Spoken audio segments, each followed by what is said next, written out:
ये और ये जितनी भी न्यूज़ आप देख रहे हैं सारी न्यूज़ हैं स्कैम्स जो लोगों के साथ हो चुका है। क्या आप लड़की हैं, क्या आपकी मैरिज हो चुकी है, क्या आप रिटायर्ड पर्सन हैं, ये आपके लिए मोस्ट इम्पोर्टेंट वीडियो है जिसको सुनना, समझना, अपनी लाइफ में उसको अप्लाई कर लेना और अपने बच्चों के लिए इसको संभाल कर रखना, उनको भेजना। ये एक बहुत ही पुण्य का काम है, क्योंकि आज हम बात करने वाले हैं कि कैसे हमारी आइडेंटिटी, हमारा बैंक बैलेंस, हमारी हर एक वो चीज़ जिसको हम छिपा के रखना चाहते हैं, कैसे वो इंटरनेट पे पहुंच जाती है, कैसे लोग उनको देख लेते हैं, कैसे हमारा पैसा हमारे अकाउंट से एकदम गायब हो जाता है विद इन 10 सेकेंड्स। वो सारी बातें आज हम डिस्कशन करने वाले हैं इस टॉपिक के ऊपर। तो चलो अब मैं आपको बताता हूँ कि जितनी भी हम फोटोज़ डालते हैं वो कैसे वायरल हो जाती है। कुछ लोगों को हमने देखा है, वो लोग फेमस होते हैं, उनका वीडियो वायरल हो जाता है, उसका फ़ोटो वायरल हो जाता है, कुछ आपत्तिजनक फ़ोटोज़ हमको देखने के लिए मिलते हैं। तो ये सब एक्चुअली हो कैसे जाता है, क्योंकि हमने किया नहीं और हम सोच रहे हैं कि ये कैसे हो गया। तो वही आपको बताता हूँ कि वो कैसे हो जाता है, कि आपके फ़ोन से फ़ोटोज़ निकल के दूसरे फ़ोन्स के अंदर कैसे पहुँच जाती हैं। और हाँ, अगर मैं आपको कहूँ कि इसके लिए आप खुद जिम्मेवार हैं, तो आपको सुनकर कैसा लग रहा है? जी हाँ, आप खुद इसके लिए जिम्मेवार हैं। जितनी भी आप फ़ोटोज़ वीडियोज़ अपने फ़ोन के अंदर रिकॉर्ड करके उसको सेव कर लेते हो, तो वो सारी फ़ोटोज़ आपकी अब सेफ़ नहीं हैं, क्योंकि हमारा दोस्त, हमारा जो भी हमारा पार्टनर है, उसको ये लगता है कि अगर मैं अपने फ़ोन से डिलीट कर देता हूँ और मैं अपनी वीडियो को, फ़ोटो को, जो भी चीज़ आपकी आपत्तिजनक, जो आप उस चीज़ को संभाल के रखना चाहते हैं, किसी को दिखाना नहीं चाहते, छिपा के रखना चाहते हैं, वो सारी चीज़ें डिलीट होने के बाद और जब आपको उसको रिसाइकिल बिन से या रिसेंटली डिलीटेड से भी आप उसको रिमूव कर देते हो, तो अब आपको लगता है कि अब मैं सेफ़ हूँ और आप एक लंबी सांस लेके आप चुपचाप बैठ जाते हो, वापस अपने काम पे लग जाते हो। पर आप लोगों को ये बात का बिल्कुल भी अंदाज़ा नहीं है कि जिस वीडियो को आपने बना दिया है, अब वो जाने अनजाने वीडियो आपकी इंटरनेट पर पहुंच चुकी है। पर आपके दिमाग में यही सवाल आ रहा है कि मैंने तो उसको डिलीट कर दिया, मैंने उसको रिसेंटली डिलीटेड से भी रिमूव कर दिया, रिसाइकिल बिन से भी उसको रिमूव कर चुका हूं, तो फिर ये मेरी वीडियो कैसे पहुंच गई? आपकी वीडियो इसलिए पहुंच चुकी है क्योंकि आपकी डिवाइस इंटरनेट से कनेक्ट है। अगर आपके फ़ोन के अंदर इंटरनेट नहीं चल रहा, तो वो वीडियो, वो जितनी भी फ़ोटोज़ हैं, वो इंटरनेट के एक्सेस के अंदर नहीं है। वो फ़ोन अब आपका किसी सर्वर के ऊपर अटैच है। वो सर्वर जो कहीं पे स्टोर है, हमको नहीं पता कि वो सर्वर कौन सी कंपनी का है, कौन सी वेबसाइट आपकी फ़ोटोज़ चुरा रही है, कौन सी ऐप आपका फ़ोटो, आपका डाटा, आपकी रिकॉर्डिंग्स, आपकी कॉल्स जो है उसको लेके और अपने सर्वर पे स्टोर कर रही है। हमको नहीं पता चलता, क्योंकि हम रैंडमली किसी भी वेबसाइट पे चले जाते हैं, हमको कुछ नहीं पता। हमको सिर्फ वही दिखता है जो हमको दिखाया जाता है। हमको कुछ सॉन्ग डाउनलोड करना है, हमको कोई म्यूजिक डाउनलोड करना है, मान लो मैंने अरिजीत सिंह के लिए सर्च किया और अरिजीत सिंह के डीओ गाना आ गए, तो एक गाने पे क्लिक करके मैं उसको डाउनलोड कर रहा हूँ, लेकिन मुझे नहीं पता कि साथ ही साथ मेरे फ़ोन के अंदर कुछ ऐसी ऐप्स अपने आप डाउनलोड हो चुकी हैं, कुछ फाइल्स मेरे फ़ोन के अंदर ऑटोमेटिक आके बैठ चुकी हैं और वो वेट कर रही है कि कब मेरी कोई फ़ोटो ऐसी उसको मिले जिससे उसको बेनिफिट हो सके, वो फ़ोटो उसके काम की हो। वो सारी फ़ोटोज़ वो चुरा के अपने पास रख लेते हैं, सर्वर के ऊपर स्टोर हो जाती हैं। अब आप लोग सवाल करोगे कि वो सर्वर कौन है, वो सर्वर किसका है, कहाँ है? वी डोंट नो, आप लोगों को नहीं पता। तो मैं आपको बताना चाहता हूँ कि जितनी भी वेबसाइट्स, ऐप्स जो आप चलाते हो, फेसबुक, इंस्टाग्राम, किसी भी टाइप की ऐप आप अपने फ़ोन के अंदर रखते हो, वो सारी की सारी ऐप्स एक सर्वर के ऊपर ऐड होती है। वो सारी की सारी ऐप्स एक सर्वर के ऊपर इंस्टॉल है, जिसके ऊपर वो सारा डाटा हमको दिखता रहता है। जैसे कि फॉर एग्जांपल मैं आपको बताता हूँ सिंपल लैंग्वेज में। मान लीजिए आपने एक फ़ोटो को खींचा, वो फ़ोटो आप इंस्टाग्राम पे जाके अपलोड कर रहे हैं, वहाँ पे आपने कैप्शन लिख दिया गुड मॉर्निंग फ्रेंड्स, और आपने अपना फ़ोटोज़ लगा के उसको सेव कर दिया। अब आप उसको चाहे तो 5 साल बाद, 10 साल बाद, 20 साल तक या कितनी भी टाइम तक उसको देख सकते हैं। जब तक आपका पासवर्ड, ईमेल और आपका यूज़र नेम आपके पास है, आप उसको खोल के दोबारा से आपकी फ़ोटो को चेक कर सकते हो जो आपने आज से 20 साल पहले डाली थी। तो ये कैसे हो सकता है, ये कैसे हो पा रहा है कि 20 साल पहले एक फ़ोटो डाली और 20 साल बाद मैं उसको देख रहा हूँ? तो कहीं ना कहीं तो वो स्टोर होगी ना, कहीं पे तो मैंने उसको रखा था ना, कि तुम आपने नहीं रखा, लेकिन जिस वेबसाइट ऐप के थ्रू आप उसको रख रहे हो, वो वेबसाइट ने अपने सर्वर पे उसको स्टोर करके रखा हुआ। इसी तरीके से सर्वर्स वर्क करते हैं। कुछ सर्वर्स जो हैं वो इन चीज़ों की परमिशंस नहीं लेते कि कुछ वेबसाइट्स ऐसी होती हैं, अटैक्स होते हैं कि जो किसी की परमिशन के बिना उसकी फ़ोन के अंदर घुस जाता, उसकी जो प्राइवेट वीडियोस हो गया या उसका प्राइवेट मैसेजेस हो गए, उसकी प्राइवेट कॉल हो गई, उसके बैंक के अंदर कितना बैलेंस है, ये सारी चीज़ें चेक हो जाती हैं। लोग ऐसा करके लोगों के अकाउंट से पता नहीं कितने करोड़ों रुपए लूट के लेके जा चुके। एक बहुत ही बड़ा दुर्भाग्य वाली बात है कि हम लोग इन चीज़ों के बारे में अवेयर नहीं हैं। अब इतना सारा डरने के बाद अब आप लोग सोच रहे होंगे कि एक्चुअली इसका सोल्यूशन क्या है। इसका सोल्यूशन किसी के पास नहीं है। सोल्यूशन है आपके खुद के पास, ना पुलिस के पास है, ना किसी डिपार्टमेंट के पास है। आपकी जितनी भी दुर्घटनाएं होंगी वो सारी की सारी दुर्घटनाएं आपसे शुरू होंगी और आप पे ख़त्म हो जाएंगी। अब सवाल ये उठता है कि हमको करना क्या है। मेन सवाल जो सबके दिमाग के अंदर आता है कि हमको इससे बचना कैसे है, हम करें क्या। क्योंकि हमारे साथ हो चुका है, हमारे साथ हो गया था, मेरे किसी दोस्त के साथ हो गया था, हम कहीं पे न्यूज़ पे सुनते हैं कि उसके साथ हो गया था। तो कहीं आप तो अगले शिकार नहीं हैं।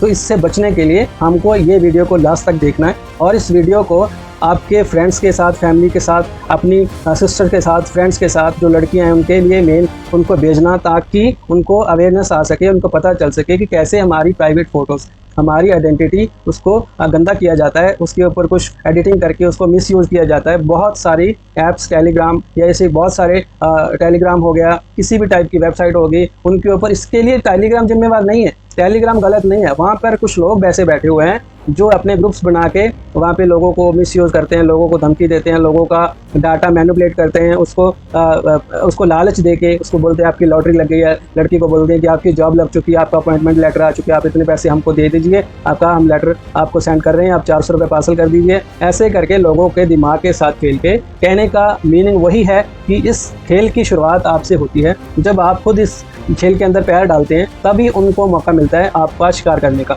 सो कोशिश यही करना है, हमेशा अवेयर रहें, इन चीज़ों के बारे में नॉलेज लेते रहें। नाच गान वाली वीडियोस को थोड़ा कम करके अच्छी वीडियोस देखना चालू करें, ताकि यूट्यूब आपको अच्छी वीडियोस की फीडबैक्स फीड जो है भेज सके और आपकी जो जानकारी में वृद्धि हो सके। अब मैं आपको बताने जा रहा हूँ कि हमको करना क्या है। करना ये है, कभी भी ऐसी वेबसाइट ना खोलें जिससे आपको लगता है कि यहाँ पे ख़तरा हो सकता है। सिर्फ जेन्युइन ट्रस्टेड वेबसाइट्स ही खोलें। कोई भी अनट्रस्टेड ऐप जो है अपने फ़ोन के अंदर सीधा डाउनलोड नहीं करना है। जितनी भी ऐप्स आप डाउनलोड करना चाहते हैं उसको पहले जाके प्ले स्टोर पे जाके सर्च करिए। अगर वहाँ पे वो ऐप अवेलेबल है तो इसका मतलब वो ऐप जो है वो ट्रस्टेड है। अगर आपको कोई सीधा आपके फ़ोन के अंदर आपको ऐप भेज रहा है और आपको वहाँ पे लिखा हुआ है कि लॉटरी लग गई, इसका ऐप को डाउनलोड करिए, अपना यूज़र नेम डालिए, तो वहाँ से आप रुक जाएँ, क्योंकि वो ऐप सीधा आपके फ़ोन के अंदर अटैक कर देगी और जितना भी आपका मैसेजेस है, आपके फ़ोन के अंदर कितना बैलेंस है, आपके अंदर फ़ोन के अंदर क्या डाटा है, कितनी वीडियोज़ है, कितने मैसेजेस हैं, वो सारी चीज़ें वो कैप्चर करके अपने पास रख लेंगे। आपको कोई लॉटरी लगने वाली नहीं है। ऐसे सीधा लॉटरी देके आपको सिर्फ फंसाने की साजिश होती है। नेक्स्ट स्टेप जो है, कभी भी ऐसी आपत्तिजनक फ़ोटोज़ अपने फ़ोन के अंदर, खुद की फ़ोटोज़, किसी की भी फ़ोटोज़ अपने फ़ोन के अंदर ना रखें, जिससे आप कल को आपको किसी भी ऐसी सिचुएशन का सामना करना पड़े जो आप नहीं चाहते। सो कृपया ऐसी कोई भी फ़ोटो ना खींचें अपने फ़ोन के अंदर, वीडियोज़ जिसको आपको लगता है कि ये मेरे लिए आगे चल के हानिकारक हो सकती है, मेरे भविष्य पे, मेरे फ्यूचर पे, मेरे कैरियर पे इसका इफेक्ट पड़ सकता है। कोई भी अपनी ऐसी फ़ोटो अपने फ़ोन के अंदर ना रखें। अब हम आ जाते हैं रिटायर्ड पर्सनस, ओल्ड पर्सनस और जिनकी एज ज़्यादा हो चुकी है, अब वो बुढ़े हो चुके हैं, उन्होंने काफ़ी सर्विस की है, काफ़ी पैसा कमा लिया है। तो बहुत सारे ग्रुप्स, बहुत सारे लोग इस टारगेट को टारगेट करते हैं। इस टारगेट का मतलब है ओल्ड एज पर्सनस, जो बुढ़े हो चुके हैं, जिनको टेक्नोलॉजी के बारे में जानकारी नहीं है, लेकिन उनके बच्चों ने, उनको खुद अवेयरनेस नहीं होगी या किसी ने उनको फ़ोन गिफ्ट कर दिया, उन्होंने फ़ोन रख लिया और फ़ोन के अंदर उन्होंने सिम लगा लिया। वो सिम जो है अपने बैंक के अंदर जाके ऐड कर दिया वो सिम। अब वो फ़ोन जो है तो वो अब आपके कभी कभी ऐसा हो जाता है कि जो बुढ़े लोग होते हैं उनका मोबाइल नंबर किसी के पास शेयर हो गया, आगे के आगे वो फ़ोन नंबर जो है किसी के पास पहुंच जाता है और वो बंदा आपको टारगेट करने की कोशिश करता है, तो वो आपको फंसाता है किसी भी तरीके से। वो आपके साथ किसी भी तरीके का कहानी ट्रैप कर सकता है। वो लड़की को किसी तरीके से आपके पास अटैच करके आपकी वीडियोस को रिकॉर्ड कर सकता है, आपको वीडियो कॉल पे बुला सकता है, आपके साथ गलत तरीके से वीडियो कॉल करने के लिए आपको बोल सकते हैं और बहुत सारे तरीके हैं जिस तरीके से आपको फंसाया जा सकता है। क्योंकि जो बुज़ुर्ग लोग हैं उनको इन चीज़ों की, टेक्नोलॉजी के बारे में उतनी अवेयरनेस नहीं होती, इसीलिए वो इन चीज़ों के अंदर फंस जाते हैं। उनको ये लगता है कि जो सामने वाला बोले वो सब कुछ सच है। वो उनको ये भी बोला जा सकता है कि आपके बच्चे के साथ ऐसे एक्सीडेंट हो चुका है, आपका बच्चा यहाँ पे हमारे पास ये रो रहा है, आप इसको हम लोग एडमिट कर देंगे हॉस्पिटल के अंदर, आप लोग हमको इतने पैसे सेंड कर दीजिए ताकि हम इसको एडमिट कर सकें। और आप सडनली उसको भागने के लिए, उसको ढूंढने के लिए आप निकल जाते हैं कि चलो उसको पैसे डाल देते हैं कि कम से कम उसको ऐड कर सकें। फर्स्ट आप वेरीफाई करिए कि वो कौन है और आपका बच्चा कहाँ पे, वो कहाँ पे, पहले उन चीज़ों को वेरीफाई। पैसा डालने से पहले वेरिफिकेशन बहुत ज़रूरी है। कुछ लोगों को ऐसी कॉल्स आती हैं कि कोई फॉरेन के अंदर बैठा हुआ बंदा आपको बोल रहा है कि मैं आपका रिलेटिव बोल रहा हूँ और हम काफ़ी टाइम पहले मिले थे, मेरी माँ बीमार है, मेरा भाई बीमार है, मुझे पैसे की ज़रूरत है, मुझे पैसे डाल दीजिए। तो ऐसे किसी भी अनट्रस्टेड, किसी भी बिना जान पहचान के आप किसी को भी पैसा ना दें, क्योंकि ये सारी गेम सिर्फ एक ही चीज़ के ऊपर घूम रही है, वो है पैसा। ये आप जितना आप सेफ़ रहना चाहते हैं वो सारी सेफ्टी आपके खुद के हाथों के अंदर ही है। अब मेरी छोटी सी एडवाइस बीच में लड़कों के लिए भी है और लड़कियों के लिए भी है, बुज़ुर्गों के लिए नहीं है, क्योंकि वो लोग इन चीज़ों का यूज़ नहीं करते। मैं आपको बताना चाहता हूँ, बहुत सारी ऐसी ऐप्स हैं जिसको आप लोग यूज़ करते हो अपनी फ़ोटोज़ को छिपाने के लिए, अपनी फ़ोटोज़ को हाइड रख के, ताकि मेरा ब्रदर, मेरी सिस्टर, मेरा फादर, मेरा फ्रेंड मेरी प्राइवेट फ़ोटोज़ को देख ना ले। और उसके लिए आप यूज़ करते हैं बहुत सारी ऐप्स जो आपको प्ले स्टोर पे मिल जाती हैं, वैसे भी आप उसको डाउनलोड कर सकते हो जाके। तो वो सारी ऐप्स को आप ये मान लेते हो कि अब ये मेरा डाटा इसको सेव करके रखेगी, मैंने इसको लॉक लगा दिया है, इसको कोई खोल नहीं पाएगा। जहाँ ऐसी भी बहुत सारी ऐप्स आती हैं कि उसको आपको उसका कार्टून बना सकते हो, आप उसके ऊपर कैलकुलेटर लगा सकते हो, तो किसी को भी पता नहीं चलता कि वो ऐप कैसे खोली जाती है। तो आप ये समझ रहे हो कि अब मैं सेफ़ हूँ, आप सेफ़ नहीं हो, क्योंकि वो आपने अपना खुद का डाटा किसी और को दे दिया है। पहले आपका डाटा सिर्फ 2 लोग 4 लोग देख सकते थे, अब आपका डाटा पता नहीं कौन कौन देख सकता है, क्योंकि वो आपका डाटा, फिर मैं आपको वही चीज़ दोबारा रिपीट कर रहा हूँ, वो आपकी फ़ोटोज़ वीडियोज़ अब सर्वर के ऊपर जाके ऐड हो चुकी है, क्योंकि आपने डाली है तो कहीं पे उसको दोबारा देखना चाहते हो, तो कहीं पे तो वो ऐड है ना, वो किसी सर्वर के ऊपर अपलोड हो चुकी है। तो आप अंदाज़ा लगाइए कि आप कितनी सेफ्टी खुद के लिए अपना रहे हैं। अब आगे बढ़ते हैं और बात करते हैं कि अगर हमारे साथ ऐसा कुछ हो जाता है तो हमको फर्स्ट स्टेप क्या लेना चाहिए। फर्स्ट स्टेप जो आपको लेना है वो है, आप अशांति से वहाँ पर बैठ जाएं और जितना भी कुछ हो चुका है, आप कुछ खो चुके हैं, उसको वहीं पे छोड़ दीजिए, क्योंकि ना तो आपकी इज्जत वापस आने वाली है, ना जो आपका चला गया पैसा वो वापस आने वाला। आप कितनी भी कोशिश करिए, आप किसी भी पुलिस स्टेशन में जाके अपनी FRI जो है वो आप दर्ज कर दीजिए, बट वो इंसान जो होते हैं वो इन चीज़ों की पकड़ में नहीं आ सकते, आप कितनी भी कोशिश करिए। मैंने आपको पहले भी बता चुका हूँ कि जब आप एक स्टेप ले लेते हो तो स्टेप लेने के बाद आपको दूसरा स्टेप लेंगे, फिर तीसरा स्टेप लेंगे, आप धीरे धीरे उस जाल के अंदर फंस चुके हैं। और अब जब आप बाद में कोशिश करेंगे कि मेरी कोई मदद करे, और जब आप मदद के लिए भागते हैं तब भी आपको मदद नहीं मिलेगी, क्योंकि वो लोग इस तरीके से स्कैम करते हैं ताकि वो लोग पकड़े ना जाएं। अब मैं आपको बता रहा हूँ कि वो पकड़े क्यों नहीं जाते। पकड़े इसलिए नहीं जाते हैं क्योंकि जितने भी बैंक अकाउंट्स वो लोग यूज़ करते हैं, जितनी भी आपका पैसा, जो आपका लूटा हुआ पैसा, वो कैसे वो लोग उसको जो है एक देश से दूसरे देश भेज देते हैं, दूसरे देश से तीसरे देश भेज सकते हैं। इस तरीके से वो लोग अपने पैसे को आगे के आगे सेंड करके, ताकि लोगों को इसको जो है ट्रैक करना आसान ना हो, लोगों के लिए वेरीफाई करना ना आसान हो कि मेरा पैसा किस अकाउंट के अंदर चला गया। क्योंकि जिस पैसे को आपने सेंड किया वो किस बैंक के अंदर है, वो कौन सा बैंक है, वो किस देश के अंदर है, उसके लिए आपको उस देश के अंदर जाना पड़ेगा, वहाँ की वेरिफिकेशन करनी पड़ेगी, या किसी भी आप एजेंसी को हायर करोगे तो वो भी आपके लिए बहुत उलझन भरा काम होगा। तो आप स्टेप लेते जाओगे, फिर आप उस चक्कर में फंस जाओगे कि जो चक्कर वापस आने वाला नहीं है, और ना ही आपका इज्जत और ना ही आपका पैसा आपको वापस मिलने वाला है। सो बेटर यही रहेगा, मेरा सजेशन, हमारी टीम का यही सजेशन है, पहले तो आप ऐसी चीज़ों से दूर रहें, अवेयर रहें, नॉलेज लेते रहें, ऐसी वीडियोस देखें। और अगर आप फंस चुके हैं, अगर आप इस लालच के अंदर फंस गए हैं, आपने कुछ अपनी मनी, अपना पैसा कुछ आप गवा चुके हैं, आपका पैसा गुम चुका है, तो आपको वो पैसा वापस नहीं मिलने वाला, उसको आप वहीं पे छोड़ दीजिए। कृपया करके उस पैसे के पीछे उसको वापस लेने के लिए जिद ना करें, क्योंकि वो पैसा कभी भी वापस आने वाला नहीं है, उल्टा आप उन चीज़ों के अंदर और ज़्यादा फंसते जाएंगे। अब हम अपनी वीडियो का थोड़ा रुख उस तरफ को कर रहे हैं कि कैसे कभी कभी हमारी बिना मर्जी के, हमको पता भी नहीं होता, और हमारी कोई वीडियो चल रही होती है, कहीं लिफ्ट के अंदर लड़की फंसी हुई है, और कहीं वो वॉशरूम के अंदर गई हुई है, उसका वीडियो लीक हो चुका है। कभी कभी शोरूम के अंदर भी देखा जाता है कि स्पाई कैमरा लगाया हुआ है, जहाँ पे चेंजिंग रूम होता है, लड़की वहाँ पे चेंज करने के लिए जाती है और सडनली उसका एक वीडियो बन जाता है। और उस वीडियो जो है, आप कभी भी पब्लिक टॉयलेट के अंदर जाते हैं, वहाँ पे हमेशा आप देखते हैं कि पब्लिक टॉयलेट के अंदर कोई भी ज़्यादा अवेयरनेस नहीं होती, लोग वहाँ पे सडनली घुस जाते हैं और सडनली अपना वॉशरूम वगैरह करके वो लोग बाहर आ जाते हैं। उनको पता नहीं होता कि कोई उनको ट्रैक कर रहा है, उनको देख रहा है। ऐसा भी बहुत बार हो चुका है। आप कोशिश करें, जब भी आप कहीं पे जाएं, आप ट्रैवल करें, आप बाहर निकलें, जॉब के लिए जाएं, तो हमेशा कोशिश करें कि जिस भी रूम के अंदर, जिस कमरे के अंदर, जिस वॉशरूम के अंदर आप अपना वॉश कर रहे हैं, आप बाथिंग कर रहे हैं, आप शावर ले रहे हैं, वहाँ पे पहले अच्छे से वेरीफाई कर लीजिए।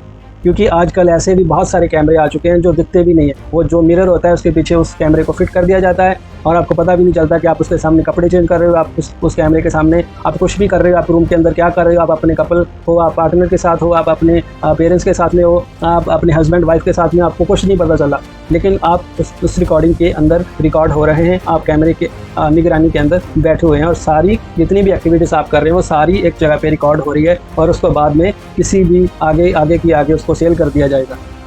अब सवाल लास्ट में हम यही करते हैं कि इसका सल्यूशन क्या है, कि हम इन चीज़ों से कैसे बच सकते हैं। बचने का सिर्फ एक उपाय है, एक ही तरीका बचा है, वो है अवेयरनेस। जितनी ज़्यादा नॉलेज आपको होगी इन चीज़ों के बारे में, जितना ज़्यादा आप सर्च करेंगे, जितना ज़्यादा आप इन चीज़ों के बारे में जानकारी लेंगे, वही चीज़ें आपको बचा सकती हैं इन चीज़ों से। क्योंकि बहुत सारी जिसको स्कैम्स डेली अनलिमिटेड जो है वो निकल रहे हैं। पता नहीं कौन सा तरीका आपके ऊपर अपनाया जा सकता है, क्योंकि डेली नया तरीका अपनाया जाता है, नए से नया तरीका आ रहा है आपका पैसा लूटने का, आपको जो है जान से मारने का, आपकी जान को खतरे में डालने का, आपके भविष्य को खतरे में डालने का, आपके बच्चों को खतरे में डालने का। कोई भी इंसान आपके खिलाफ ऐसे षड्यंत्र रच सकता है।